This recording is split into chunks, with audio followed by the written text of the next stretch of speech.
we build up a buffer stock, preferably by imports, to take care of this problem in future. दाल की बढ़ती कीमतों ने बढ़ाई सरकार की चिंता। एफएम ने बुलाई आपात बैठक, बोले 2000 टन दाल का होगा इंपोर्ट। आधार मामले में सुप्रीम कोर्ट का रुख हुआ नर्म, दूसरी सरकारी योजनाओं में भी इस्तेमाल की दे सकता है छूट, पर आधार को अनिवार्य बनाना अदालत को मंजूर नहीं। लगातार तीसरे दिन गिरकर बंद हुआ बाजार, सेंसेक्स 66 पॉइंट टूटा।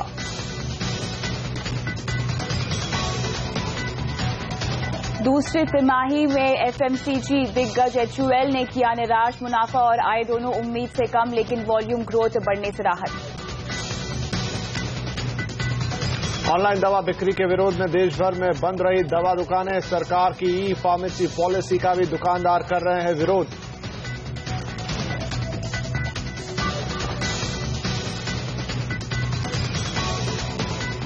कादरी कांड और गुलाम अली से जुड़े विवाद पर पीएम ने तोड़ी चुप्पी, दोनों घटनाओं को बताया दुखद। विपक्ष का पीएम के बयान पर करारा वार।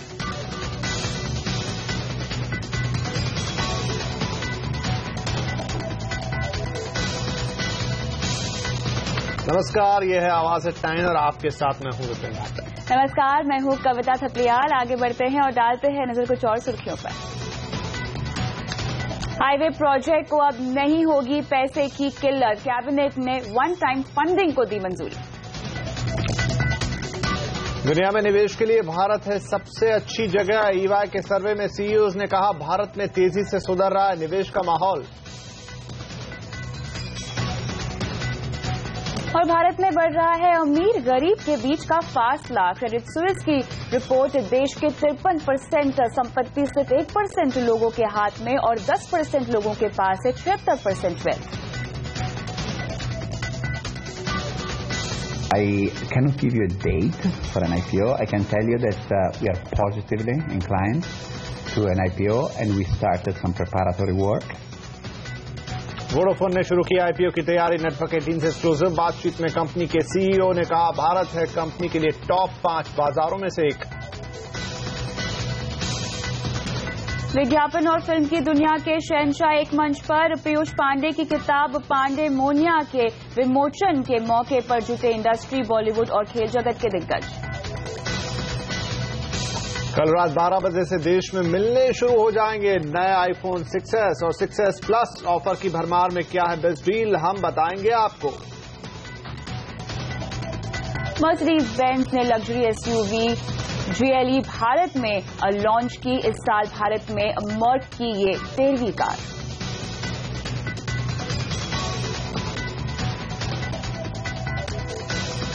और शुरुआत करेंगे उस खबर से जो सबके लिए बहुत जरूरी है। बात होगी दाल की। जी हां, दाल आसमान छूती कीमतों ने सरकार का सिरदर्द बढ़ा दिया है। वित्त मंत्री ने आनंद फानंद में एक बैठक बुलाई है और इंपोर्ट के जरिए दालों की महंगाई पर काबू पाने का इरादा जताया। वित्त मंत्री ने दालों की महंगाई का ठीकरा राज्य सरकारों पर फोड़ दिया है। The group decided that we build up a buffer stock, preferably by imports, to take care of this problem in future. As far as the present stocks are concerned, we request the states which are in need to start lifting the quantities which are available. Further quantities over the next few days will also be imported into the country. CNBC आवाज से exclusive बातचीत में वाणिज्य मंत्री ने कहा कि सरकार दालों की कीमतों को काबू में रखने के लिए बफर स्टॉक बनाएगी। हमारे साथ मौजूद हैं वाणिज्य मंत्री नीलमा सीतारमण जी। मैम, कुल मिला के दाल की बढ़ती कीमतों को काबू करने के लिए कई ठोस उपाय आज घोषणा की गई है, क्या कुछ है यहाँ पर? हाँ, जरूर बहुत इंपोर्ट हो रही है। इंपोर्ट की वजह से हम मानते हैं कि इंपोर्ट होने के बाद स्टेट्स उसको उठाएंगे और उनके अपने अपने स्टेट्स में उसको बिक्री करेंगे। और इंपोर्ट लगातार करते रहेंगे जब तक हमारे नया फसल नहीं आता। नया फसल आने के बाद भी हमें मालूम है और पहले से ही ये जानकारी है कि जितना दाल हमें इस देश में चाहिए उतना हम उत्पादन नहीं करते, इसीलिए नया क्रॉप आने के बाद भी हम इंपोर्ट करना आवश्यक मानते हैं।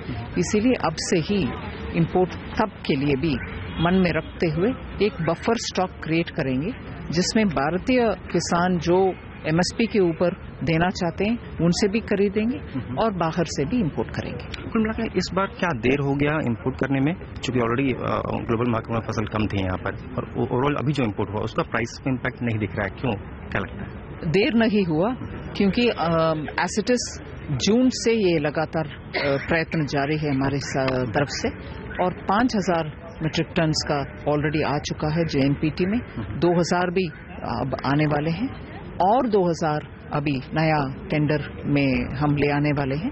इसीलिए इंपोर्ट के लिए पहले से ही जून से ही लगातार कोशिश हो रही है, मगर ग्लोबली जिन दालों का आवश्यकता है हमारे उसका कमी है। तो यहाँ पर दालों की महंगाई से लोग ही नहीं अब सरकार भी परेशान हो गई है। दालों की महंगाई पर और ज्यादा विस्तार से बातचीत करने के लिए अब हमारे साथ जुड़ रहे हैं कमोडिटी गुरु जी चंद्रशेखर, हमारे संवाददाता दीपक साहू और अर्णव वसावड़ा।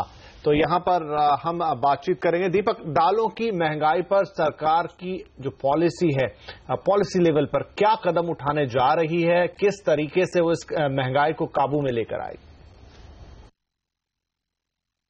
जी देखिए, दाल की बढ़ती कीमतों पर काबू करने के लिए सरकार ने आज कुछ ठोस यहाँ पर फैसले लिए हैं, जिसका सरकार को उम्मीद है कि इसका असर आगे आने वाले समय में दाल की कीमतों में देखने को वाकई में मिलेगा। कुल मिला के जो अहम फैसले लिए गए उसमें सबसे बड़ा फैसला आज सरकार ने ये किया है कि अब दालों का एक बफर स्टॉक क्रिएट किया जाएगा ताकि आगे चलकर कोई भी इस तरह की दिक्कतें सप्लाई को लेकर या डिमांड सप्लाई को लेकर कीमतों में देखने को मिलती है दालों में, उससे सरकार को निपटने में कोई मुश्किलों का सामना ना करने पड़े। स्टॉक रहेगा तो सरकार फौरी तौर पर दालों को रिलीज करके दाल की कीमतों पर काबू पा सकती है। दूसरा सबसे अहम फैसला लिया गया है, यहाँ पर जो इंपोर्ट किया जाता है दालों का उसको कई राज्य सरकार लिफ्ट नहीं करती है, खासकर क्योंकि जो लॉजिस्टिक्स चार्जेस और मिलिंग चार्जेस होते हैं सब मिला के उनका खर्च काफी बढ़ता है और कुल मिला के दाल जब राज्य में आता है तो काफी महंगा हो जाता है। ऐसे में इस बात से राहत देने के लिए केंद्र सरकार ने आज ऐलान किया है कि ये जो खर्चे हैं जो राज्य सरकारों को देने पड़ते हैं, जैसे लॉजिस्टिक्स चार्जेस, मिलिंग चार्जेस, उसका एक तयशुदा अमाउंट जो है प्राइस स्टेबलाइजेशन फंड के जरिए वहन किया जाएगा। तो कुल मिला के राज्यों को खर्च जो करना पड़ेगा वो कम होगा। तो कुल मिला के सरकार को लगता है कि जो भी दाल इंपोर्ट हुई है, करीब 7000 टन दाल जेएनपीटी पोर्ट पर फिलहाल मौजूद है, तो इन सब फैसलों से वो दाल राज्य सरकार लिफ्ट करेंगी और कुल मिला के दाल की सप्लाई बेहतर होगी और आगे आने वाले समय में दाल की कीमतों पर एक तरह से काबू करने में सरकार को यहाँ पर काफी हद तक मदद मिल पाएगी। बिल्कुल दीपक, ये तो वो सारे फैसले हुए जो कैबिनेट में लिए गए हैं, लेकिन अर्णव से यहाँ जुड़ना चाहेंगे। अर्णव, ये समझाएं कि पिछले कुछ दिनों में दालों की कीमतों में कितनी बढ़त हमने देखी है? जी, हम यहाँ पे देख रहे हैं कि पिछले 6 महीने से लगातार दालों की कीमत में बढ़ोतरी देखने को मिल रही है। सरकार ने इसके लिए कदम भी उठाए हैं, जिसमें सबसे पहले सरकार ने जमाखोरों के खिलाफ सख्त कार्रवाई करने के कदम उठाए, लेकिन उसमें सरकार नाकाम रही। और वजह यह है कि पिछले 3 महीने की अगर हम बात करें तो अरहर दाल जो है उसमें करीब 80% तक का इजाफा देखने को मिल रहा है, जबकि उड़द दाल जो है उसमें करीब 32% दाम बढ़े हुए हैं और मूंग दाल जो है वो करीब 20% तक महंगी हो गई है। इसके बाद जून महीने से ही जैसे सरकार जो है वो दालों की इंपोर्ट करने का सरकार ने फैसला लिया, लेकिन उसमें भी जो नीति में गड़बड़ी होने के चलते अभी 7 अक्टूबर तक सिर्फ अरहर दाल की अगर बात करें तो 3250 मेट्रिक टन ही अरहर दाल इंपोर्ट हुई है, जबकि उड़द दाल जो है वो करीब 5000 मेट्रिक टन अभी आना बाकी है। तो यहाँ पे ये देखना होगा कि अब सारा दारोमदार जो है वो राज्यों के ऊपर है कि राज्य जो है वो केंद्र सरकार को अपनी मांग बताए और उसके हिसाब से फिर आगे जो सरकार की जो ये इंपोर्ट करने की नीति है या फिर जो कहें अभी जो आज जो फैसला सरकार ने लिया है बफर स्टॉक का, वो सारी जो नीति है वो सारी अब राज्यों के ऊपर है, क्योंकि अभी तक सिर्फ तमिलनाडु और आंध्र प्रदेश ऐसे राज्य है जिन्होंने अपने दालों के लिए सरकार को बताया है। और तो इंपोर्टेड दाल जब तक राज्य डिमांड नहीं करेंगी तब तक उनको मिलेंगी नहीं और तब तक इन दामों पे ऊपर काबू लाना मुश्किल है।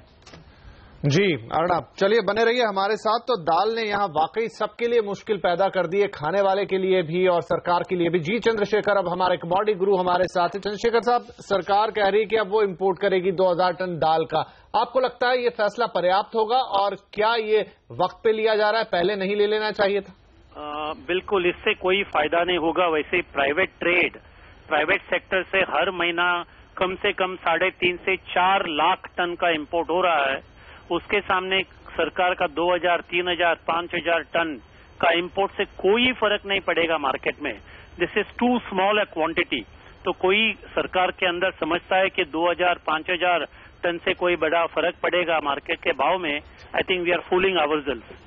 सबसे पहला ये है। दूसरा है, जुलाई महीने से हमें पता है, अगस्त महीने से तो पक्का मालूम ही था कि खरीफ फसल में हमारा टारगेट जो 70 लाख टन का है वो तो हम पहुंचेंगे ही नहीं टारगेट तक, और काफी कम ही फसल होने वाला है। अभी 55-56 लाख टन का प्रोडक्शन है, तो 14 लाख टन का कमी प्रोडक्शन में है टारगेट के सामने। तो ये हमें अगस्त महीने में मालूम था कि उत्पादन में कमी होने वाला है उत्पादन, तो तभी ही इनको कदम लेना चाहिए था। मगर 2000 और 5000 टन इंपोर्ट करके सरकार कोई भाव के ऊपर काबू पाना का नामुमकिन है, होगा ही नहीं। तो एक है। दूसरा है, अभी कहते हैं कि राज्य सरकारों के ऊपर बड़ा जिम्मेदारी है।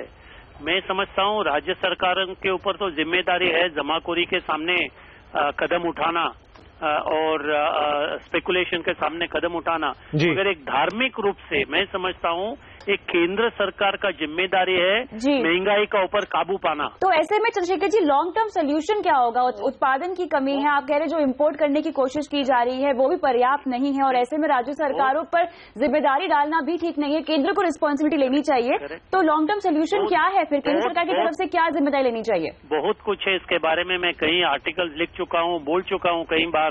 3 चीज है। पहला, दालों के लिए पॉलिसी सपोर्ट चाहिए, टेक्नोलॉजी सपोर्ट चाहिए, रिसर्च सपोर्ट चाहिए और इन्वेस्टमेंट सपोर्ट चाहिए। ये कोई सपोर्ट है ही नहीं सरकार के ओर से। पॉलिसी सपोर्ट तो बिल्कुल है ही नहीं। आप देखिए 2012-2013 में चना का भाव एमएसपी से काफी नीचे 2400, 2500 तक चल रहा था प्रति क्विंटल, जब एमएसपी था 3000 रुपया। 1 टन का भी इनका प्रोक्योरमेंट हुआ नहीं है। तो किसान को चाहिए गारंटीड मार्केट, तो प्रोक्योरमेंट होना चाहिए सरकार द्वारा। भारतीय दलहन को प्रोक्योर करके यहाँ के दालों का बफर स्टॉक बनाइए। इंपोर्टेड दाल के ऊपर बफर स्टॉक बनाना गलत बात है। डोमेस्टिक प्रोडक्शन में बफर स्टॉक एक बनाना चाहिए, number 1। Number 2, public distribution system के अंतर्गत ये जो प्रणाली है पीडीएस, इसके अंतर्गत कंपलसरी दाल को केंद्र सरकार का जिम्मेदारी पे डिस्ट्रीब्यूशन होना चाहिए। तो बफर स्टॉक और डिस्ट्रीब्यूशन ये दोनों। बेटा 1 मिनट, चावल दे रहे हैं, गेहूं दे रहे हैं, चीनी दे रहे हैं। दाल इज मोर इम्पोर्टेंट देन चावल एंड गेहूं। दाल तो it should become an integral part of the public distribution system, तो ही हम भाव के ऊपर काबू पा सकेंगे। जी, बहुत शुक्रिया चंद्रशेखर जी हमसे बातचीत करने के लिए। तो यहाँ पर कविता, जैसे चंद्रशेखर जी कह रहे हैं कि बहुत शॉर्ट टर्म मेजर है जो ले रही है, और प्राइवेट सेक्टर में तो कई गुना ज्यादा दाल इंपोर्ट हो रही है, तो इससे कुछ खास फर्क पड़ने वाला है नहीं। लेकिन जिस प्रोक्योरमेंट की बात कर रहे हैं और पब्लिक स्टॉक की बात कर रहे हैं, फिर उसका डिस्ट्रीब्यूशन सिस्टम, तो एक लॉन्ग टर्म सॉल्यूशन कह रहे हैं, शायद उसके बिना, और वो भी केंद्र सरकार के हाथ में आना चाहिए, राज्य सरकार पर नहीं हमें छोड़ देनी चाहिए। राइट, जैसे हम देख रहे हैं 3 महीने में 100 से 180 रुपए किलो हो गई, तो शायद दाल खाना मुश्किल हो जाएगा, मुश्किल ही नहीं, बंद करना पड़ेगा। चलिए यहाँ आगे बढ़ेंगे। वैसे एक अच्छी खबर भी आपके लिए, वो ये है कि प्याज अब महंगा नहीं होगा। अगस्त के मुकाबले प्याज की कीमतें करीब 50% नीचे आ चुकी हैं। महाराष्ट्र की मंडियों में प्याज का थोक भाव 3000 रुपए के नीचे चला गया है। बम्पर इंपोर्ट और नई फसल की आवक से कीमतों पर लगातार दबाव बना हुआ है। कर्नाटक और आंध्र प्रदेश से इस समय पूरे देश में प्याज की अच्छी सप्लाई हो रही है। इस महीने से महाराष्ट्र और राजस्थान की प्याज भी मंडियों में आनी शुरू हो जाएगी। ऐसे में महाराष्ट्र, सोलापुर और कोल्हापुर जैसी मंडियों में प्याज का दाम 2000 रुपए के भी नीचे आ गया है। महाराष्ट्र की मंडियों में आई गिरावट का असर दिल्ली में भी प्याज की कीमतों पर दिखा है। कारोबारियों के मुताबिक मौजूदा रुझान में प्याज में अब तेजी की गुंजाइश नहीं है। प्याज में बाजार बढ़ने की कोई गुंजाइश नहीं है।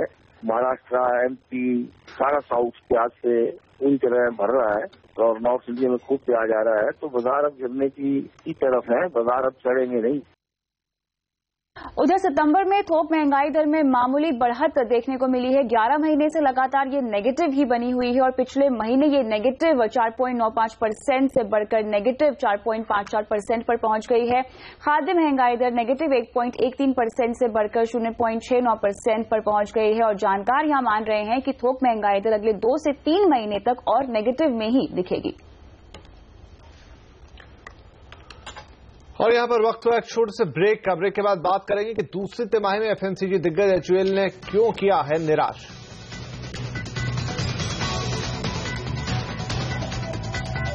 और ऐप वाली टैक्सियों को दिल्ली में क्या मिली राहत, बताएंगे पूरी खबर ब्रेक के बाद।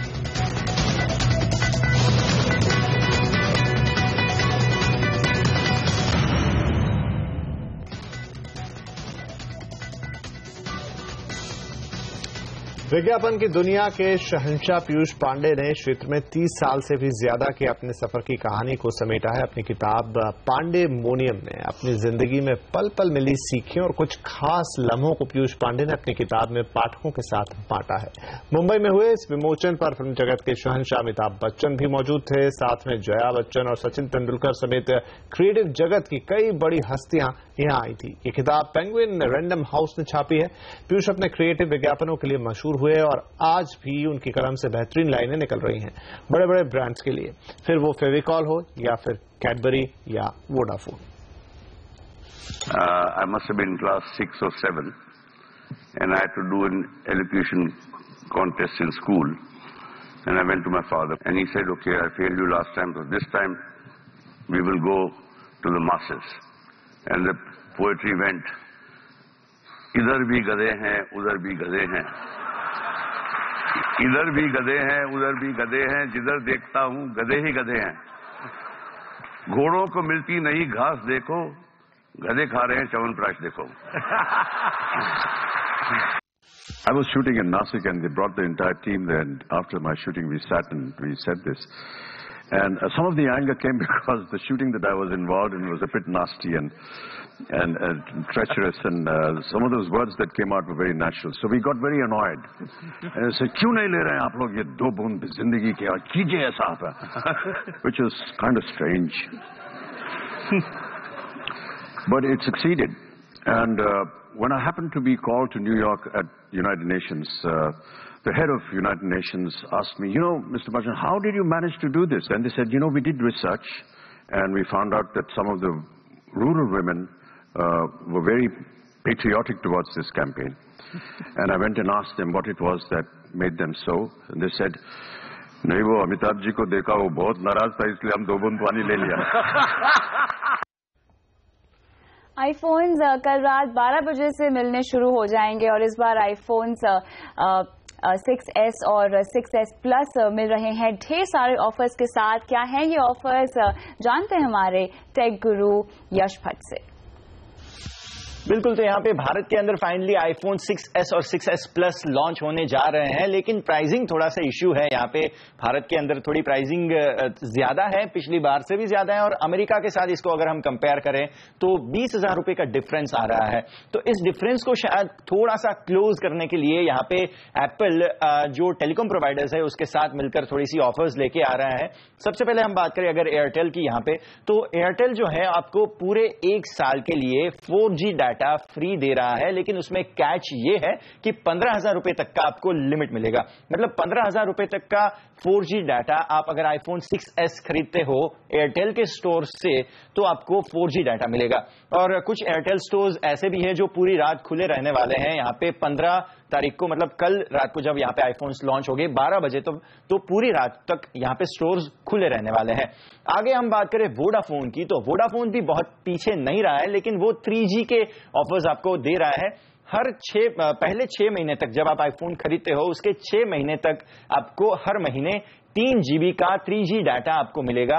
इसके अलावा 4000 मिनट्स एसटीडी और लोकल आपको कॉल करने को मिलेंगे, ये भी फ्री 6 महीने तक। इसके अलावा 1500 एसएमएस आपको करने को मिलेंगे 6 महीने तक। तो ये वोडाफोन का ऑफर हो गया। इसके अलावा आप अगर इन्फीबीम से शॉपिंग करते हो आईफोन 6s की, तो आपको यहां पे मिलेगा 1500 रुपए का एक कैशबैक जैसा सिस्टम, जो आप इन्फीबीम से कुछ भी 1500 रुपए का फ्री में खरीद सकते हो। तो अगर आप 62,000 रुपीज खर्च करते हो तो 1500 रुपए का शायद आपको कैशबैक जैसा ऑफर मिल रहा है। इसके अलावा स्नैपडील हो, अमेजोन हो या फ्लिपकार्ट की अगर हम बात करें, तो वो लोग भी पीछे नहीं है। वो इजी ईएमआई सिस्टम लेके आ चुके हैं और आपको अच्छे से, और जिसको बोल सकते हैं कि एडजस्ट होने वाले किस्त पे आपको आईफोन्स मिल जाएगा, क्योंकि इसके प्राइसेस वैसे भी बहुत ज्यादा है। तो हर एक जगह से ऑफर्स की बाढ़ जिसको हम बोल सकते हैं वो आती हुई दिख रही है।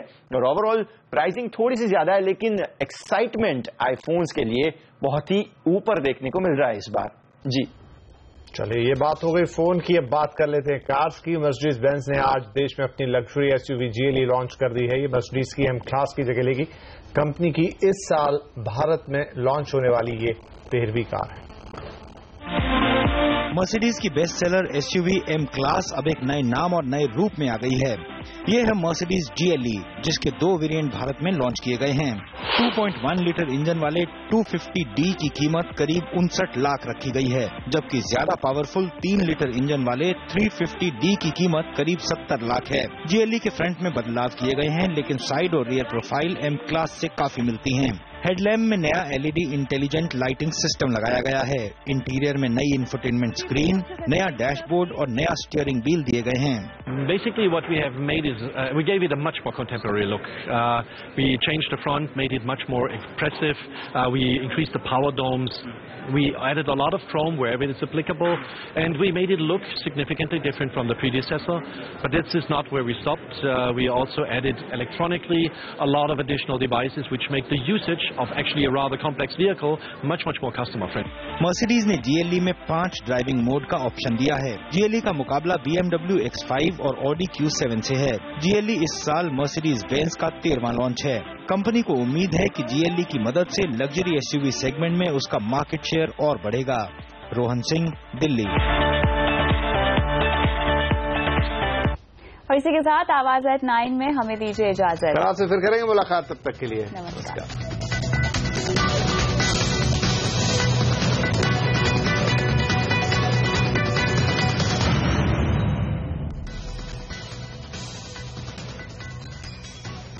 और अब बात करते हैं केमिस्ट के हड़ताल की।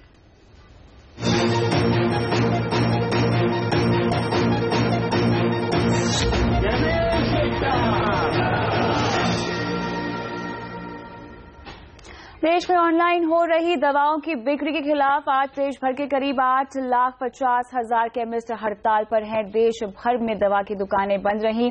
केमिस्टों का कहना है कि जब देश में ऑनलाइन सेल की इजाजत कानून के मुताबिक नहीं है, तो आखिर कैसे ऑनलाइन स्टोर खुल रहे हैं। इसीलिए सबसे पहले ऑनलाइन सेल पर पाबंदी लगनी चाहिए। केमिस्टों का मानना है कि ऑनलाइन दवा की बिक्री रिटेल कारोबार को खत्म करने की कोशिश है और ऑनलाइन के खिलाफ दलील ये भी है कि जब देश में कानून ही नहीं है तो कैसे दवा इंटरनेट पर बेची जा रही है। तो वहीं ऑनलाइन के पक्ष में कारोबारियों का कहना है कि जब खाने से लेकर जूते तक ऑनलाइन उपलब्ध है तो दवा क्यों नहीं। इससे पहले सरकार ने कहा था कि देश में ऑनलाइन दवा बेची जाए या नहीं, इस पर एक कमेटी बनाई गई है और सरकार ने कोई फैसला नहीं लिया है।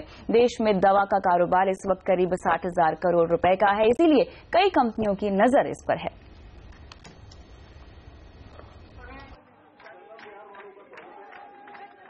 फ्लॉज हैं तो उसको हमको इकट्ठे एड्रेस करने के नॉर्म्स भी बना देने चाहिए। ऑनलाइन में नहीं। मैं तो कहूंगा कि किसी भी मॉडल में बिना प्रिस्क्रिप्शन के अगर कोई भी केमिस्ट मेडिसिन देता है तो उसके अगेंस्ट स्ट्रिक्ट एक्शन होना चाहिए, वो ऑनलाइन हो या ऑफलाइन हो। देश में तेजी से लोकप्रिय हो रहे ऑनलाइन शॉपिंग के ट्रेंड को बनाने के लिए ऑफलाइन रिटेलर्स ने भी ई कॉमर्स में उतरने की तैयारी कर ली है। CNBC आवाज को मिले एक्सक्लूसिव जानकारी के मुताबिक व्यापारी संगठन कैट यानी Confederation of All India Traders नवंबर के पहले हफ्ते में eLala.com नाम से ऑनलाइन कारोबार शुरू करने जा रहा है। किस तरह से eLala.com मौजूदा फ्लिपकार्ट और स्नैपडील से अलग होगा, बता रही है हमारी संवाददाता दीपाली नंदा। फ्लिपकार्ट, Amazon और स्नैपडील जैसी ई कॉमर्स कंपनियों को टक्कर देने के लिए आने वाला है ilala.com। CNBC आवाज को मिली एक्सक्लूसिव जानकारी के मुताबिक confederation of All India traders की तरफ से तैयार किए गए इस ऑनलाइन प्लेटफॉर्म में इलेक्ट्रॉनिक्स, कपड़े और कंज्यूमर ड्यूरेबल्स जैसे सेगमेंट तो होंगे ही, कैब सर्विसेज, ब्यूटी सैलून और लॉजिस्टिक सर्विसेज जैसे विकल्प भी होंगे। ई-लाला की एक और खासियत ये होगी कि इस प्लेटफॉर्म पर मौजूद व्यापारी ऑनलाइन और ऑफलाइन दोनों तरह की सर्विसेज दे सकेंगे। खरीदारी के वक्त रिटेलर और कस्टमर के बीच पारदर्शिता बढ़ाने के मकसद से कैशलेस पेमेंट पर ज्यादा जोर दिया जाएगा। सूत्रों से मिल रही जानकारी के मुताबिक जल्द ही HDFC और मास्टर कार्ड के साथ करार किया जाएगा।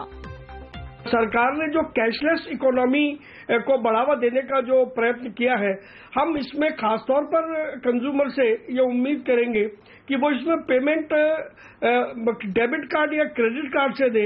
यदि डेबिट और क्रेडिट कार्ड की उपलब्धता नहीं है तभी कैश ऑन डिलीवरी पेमेंट हो, ऐसा हम पूरा इस पर ध्यान देने वाले हैं।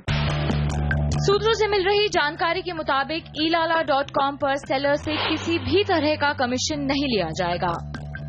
मौजूदा ई कॉमर्स कंपनियां सेलर से 7 से 35% तक कमीशन लेती हैं। स्टार्टअप्स और एंटरप्रेन्योरशिप को बढ़ावा देने के लिए ilala.com पर आर्टिसंस कॉर्नर भी होगा। ilala.com के प्लेटफॉर्म पर कारोबार करने के लिए दुकानदारों का अपना स्टोर और वेबसाइट होना जरूरी होगा। एक अनुमान के मुताबिक पिछले 1 साल में ई कॉमर्स की वजह से ऑफलाइन रिटेलर्स को 30 से 40% तक का नुकसान उठाना पड़ा है। इस चुनौती से निपटने के लिए अब ऑफलाइन रिटेलर्स भी तैयार है ऑनलाइन स्पेस में अपना हाथ आजमाने के लिए। ई-लाला जैसे मॉड्यूल अगर सफल होते हैं तो जाहिर तौर पर आने वाले वक्त में फ्लिपकार्ट और Amazon जैसे ई कॉमर्स प्लेयर को कड़ी टक्कर मिल सकती है। दीपाली नंदा, दिल्ली। दुनिया की सबसे बड़ी इकोनॉमी अमेरिका भी अब भारत की जबरदस्त ग्रोथ का लोहा मानने लगा है। भारतीय निवेशकों को लुभाने के लिए अमेरिकी सरकार ने पहली बार देश के 4 शहरों में मेगा ट्रेड शो लॉन्च किया है। Select US trade show. इस मेगा शो के जरिए अमेरिकी सरकार भारत से FDI लुभाने की कोशिश में जुटी है। 16 अक्टूबर तक चलने वाला ये मेगा ट्रेड शो आज मुंबई में शुरू हुआ।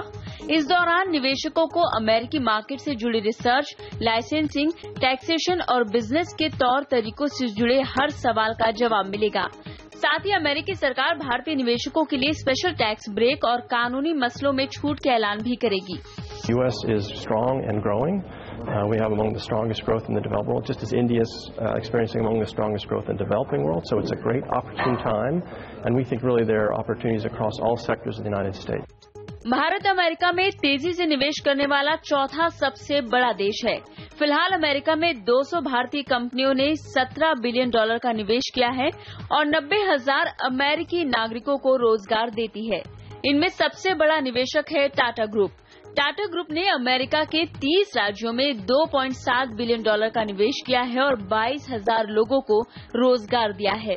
महिंद्रा ने भी $1.2 बिलियन का निवेश किया है और वहां के 6 राज्यों में 3,000 लोगों को नौकरी दी है। अमेरिकी सरकार चाहती है कि अब छोटे मंझोले निवेशक भी वहां आकर फैक्ट्री खोलें। सिलेक्ट यूएसए में ये हो रहा है कि ये लोग जो इन्फॉर्मेशन एक सिंगल विंडो की तरफ से जो आपको चाहिए इन्फॉर्मेशन दे रहे हैं, बहुत सारे एजुकेटेड रिसोर्सेस, बहुत सारे अकम्प्लिश्ड रिसोर्सेस, लॉयर्स हैं, टैक्स अकाउंटेंट्स हैं, आपके खुद फ्री ऑफ कॉस्ट इन्वेस्टर्स को पता कर रहे हैं कि क्या गूंज से क्या करना है। भारत से ज्यादा FDI जुटाने की अमेरिकी राज्यों के बीच होड़ चल रही है। साउथ कैरोलिना से लेकर वॉशिंगटन स्टेट तक ने फ्री ट्रेड जोन बनाए हैं और भारतीय कंपनियों के लिए एक्सपोर्ट ड्यूटी भी घटा दी है। अमेरिकी सरकार IT, फार्मा और ऑटोमोटिव सेक्टर में FDI बढ़ाना चाहती है, जो कि भारतीय कंपनियों की ताकत है। निवेशकों का मानना है कि भारतीय तजुर्बा और अमेरिकी R&D का मेल बिजनेस के लिए बेहद फायदेमंद होगा। राधिका कुमार, मुंबई। और आईफोन 6s और 6s प्लस ऑफर की भरमार में क्या है बेस्ट डील, देखिए आगे। मर्सिडीज बेंज ने लग्जरी SUV GLE भारत में लॉन्च की, दिखाएंगे इसकी झलक ब्रेक के बाद।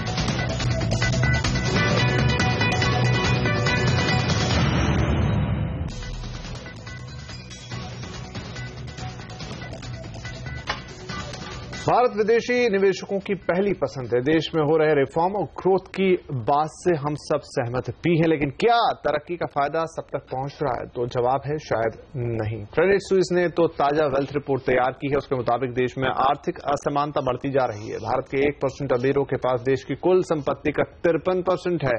15 साल पहले उनके हाथों में 37% संपत्ति थी। अगर देश के टॉप 10% लोगों की बात करें तो वे 76% वेल्थ के मालिक हैं।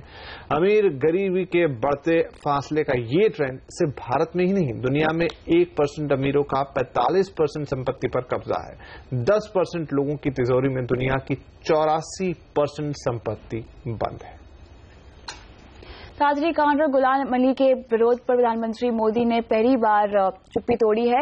एक बांग्ला अखबार को दिए इंटरव्यू में पीएम ने कहा कि वो इस घटना का समर्थन नहीं करते, लेकिन विरोधियों के सामने अपना सिर नीचा करें इसका भी कोई कारण नहीं है। ताजरी कांड पर मोदी ने विपक्ष पर सवाल उठाते हुए कहा कि इन घटनाओं के जरिए विपक्ष बीजेपी पर सांप्रदायिकता का आरोप लगा रहा है, मगर क्या विपक्ष खुद इनके ध्रुवीकरण की राजनीति नहीं कर रहा है? पीएम मोदी ने ये भी कहा कि बिहार चुनाव के चलते इस तरह की राजनीति हो रही है। वित्त मंत्री अरुण जेटली ने फेसबुक पोस्ट में दादरी कांड को दुर्भाग्यपूर्ण बताया है, लेकिन इसको लेकर लेखकों के विरोध पर जेटली ने सवाल उठाया। उन्होंने ये कहा कि पुरस्कार लौटाना क्या वैचारिक मतभेद को अस्वीकार करने जैसा नहीं है। उनका कहना था कि ये विरोध नहीं, बनावटी तो नहीं।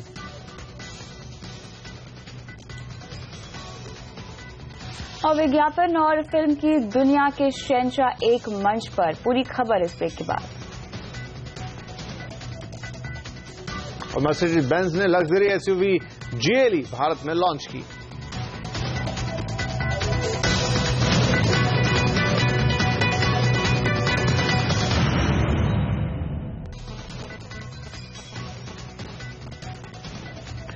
सीएनबीसी आवाज ने 25 मई को ये जानकारी आपको दी थी कि वोडाफोन अपना आईपीओ ला रही है और अब कंपनी ने इस बात की पुष्टि कर दी है। वोडाफोन के ग्लोबल सीईओ ने कहा कि कंपनी ने लिस्टिंग के लिए ग्राउंड वर्क पूरा कर लिया है और तैयारियां शुरू कर दी है। हालांकि कंपनी ने फिलहाल आईपीओ की कोई तारीख बताने से इनकार किया। I cannot give you a date for an IPO. I can tell you that we are positively inclined to an IPO and we started some preparatory work. We haven't made the final decision because there's many factors that can, influence one way or another. But we are positive. EY के सालाना सर्वे के मुताबिक भारत दुनिया में निवेश के लिए सबसे अच्छी जगह है। ईवाई का ये एट्रेक्विनिस सर्वे दुनिया भर के 505 सीईओज के बीच किया गया है, जिसमें भारत सबसे ऊपर रहा है और भारत को सबसे ज्यादा 32% वोट मिले हैं और इसने चीन, ब्राजील और दूसरे साउथ ईस्ट एशियाई देशों को पीछे छोड़ दिया है। भारत साल 2015 की पहली छमाही में करीब 31 अरब डॉलर का निवेश आकर्षित कर चुका है और इस सर्वे में शामिल 76% लोगों ने भारत की इकोनॉमी को दुनिया भर में सबसे ज्यादा आकर्षक बताया है। पिछले साल ये आंकड़ा 70% था, वहीं 68% लोगों के मुताबिक भारत की एफडीआई पॉलिसी काफी आकर्षक है। बिजनेस करने में आसानी से मामले में 68% सीईओज ने भारत को आकर्षक बताया, जबकि पिछले साल ये आंकड़ा 57% था। दादरी कांड और गुलाम अली से जुड़े विवाद पर पीएम ने तोड़ी चुप्पी। पूरी खबर आपको बताएंगे ब्रेक के बाद।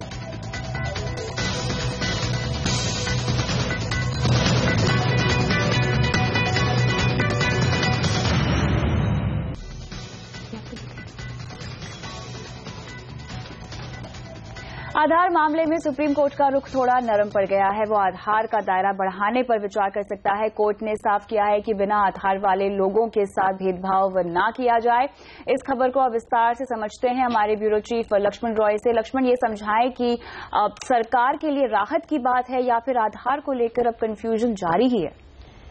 देखिए, थोड़ी सी राहत यहां पर कही जा सकती है, क्योंकि मामला यह था कि सुप्रीम कोर्ट ने पहले कहा था कि आधार का इस्तेमाल आप पीडीएस और एलपीजी में कर सकते हैं, वो भी वॉलंटरी कर सकते हैं।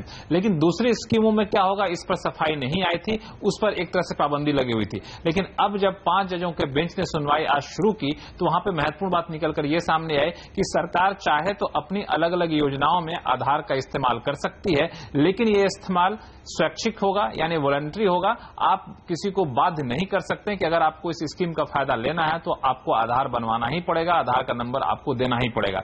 ये सुप्रीम कोर्ट का एक व्यू निकल कर आया है। हालांकि अभी सरकार से मांगा गया एफिडेविट कि आप एफिडेविट दीजिए और ये कहिए कि हम आधार वालों को क्या सुविधा देंगे, आधार नहीं रहेगा उनको क्या सुविधा देंगे, दोनों में कोई फर्क नहीं करेंगे। अगर आप ये एफिडेविट देते हैं तब जाकर इस पर विचार कर सकती है सुप्रीम कोर्ट कि दूसरी योजनाओं में वॉलंटरी इसके इस्तेमाल की छूट दी जाए। हालांकि अभी सरकार की तरफ से दलीलें पूरी हुई है, कल इस पर जो पिटिशनर है उनकी दलीलें सुनी जाएंगी, उसके बाद इस पर अंतिम फैसला लिया जाएगा। लेकिन एक नरमी के संकेत जरूर मिल रहे हैं और सरकार के लिए राहत की बात कह सकते हैं। जी शुक्रिया लक्ष्मण। और बात हमारी आधार पर खास सीरीज की।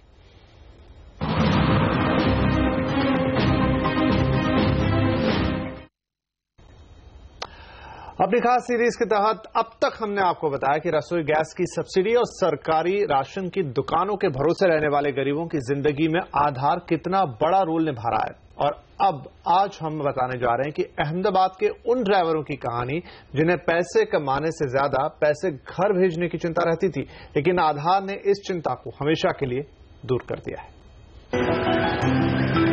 राजस्थान के रहने वाले भवानी सिंह अपने घर और परिवार को छोड़कर 10 साल पहले अहमदाबाद आ गए थे। यहाँ ड्राइवर की नौकरी करके जो कुछ पैसा आता उसे घर भेज देते हैं।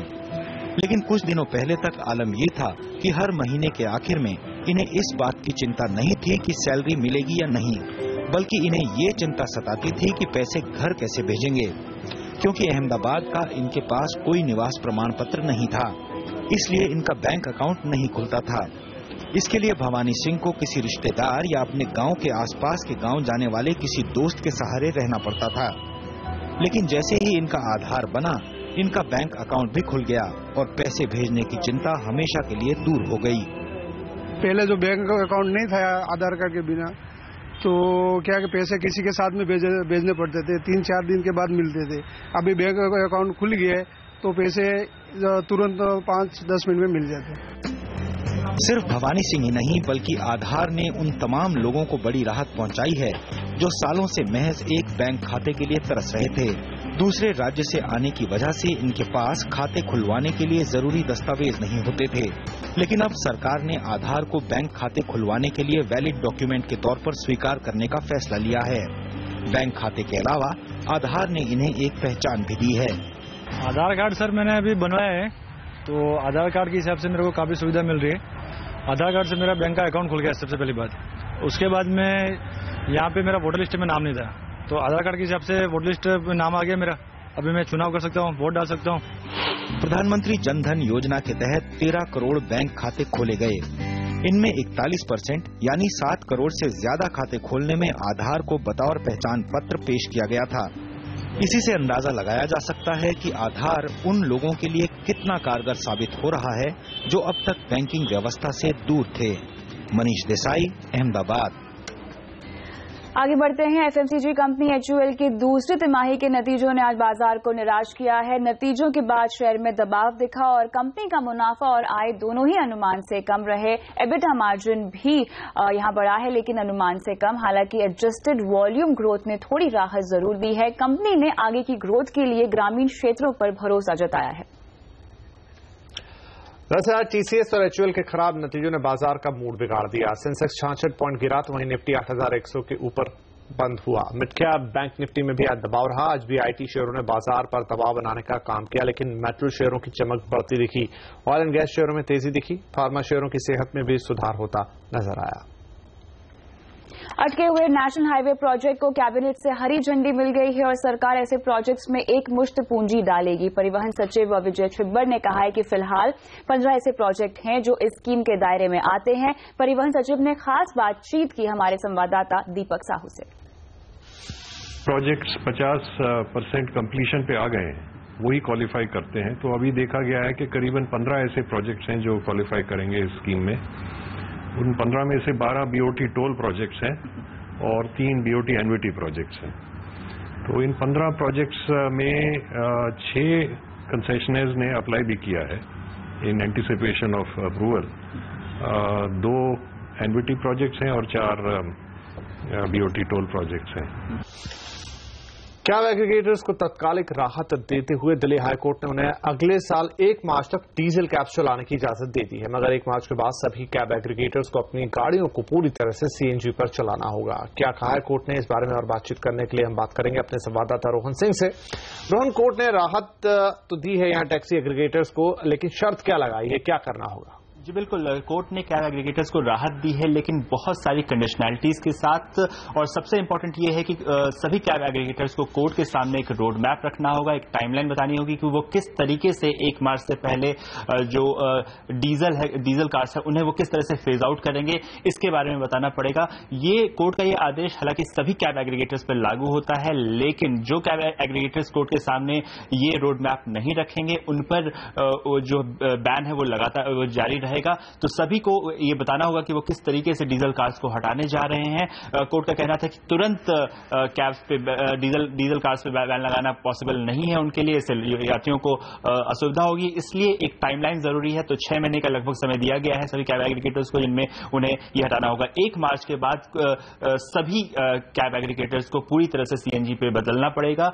इस बारे में जो कैब एग्रीगेटर्स है उनका कहना था कि दिल्ली और खासतौर पर बाहर के जो इलाके हैं, एनसीआर का जो इलाका है, वहां पे अभी सीएनजी की फैसिलिटी पूरी तरह से उपलब्ध नहीं है, वहां इंफ्रास्ट्रक्चर मौजूद नहीं है, इसलिए उन्हें समय चाहिए और इस पर कोर्ट ने उन्हें लगभग 1 मार्च तक का समय दिया है। और इसके अलावा कोर्ट ने जो बाकी जो कैब कंपनीज हैं उन्हें भी कहा है कि वो मैकेनिज्म सजेस्ट करें कि किस तरीके से वो इस ऑर्डर को पूरी तरह से लागू कर सकते हैं।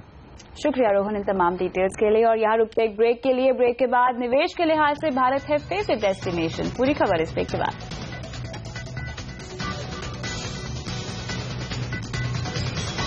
आईपीओ की रेस में वोडाफोन भी हुआ शामिल, डिटेल्स देखिए आगे।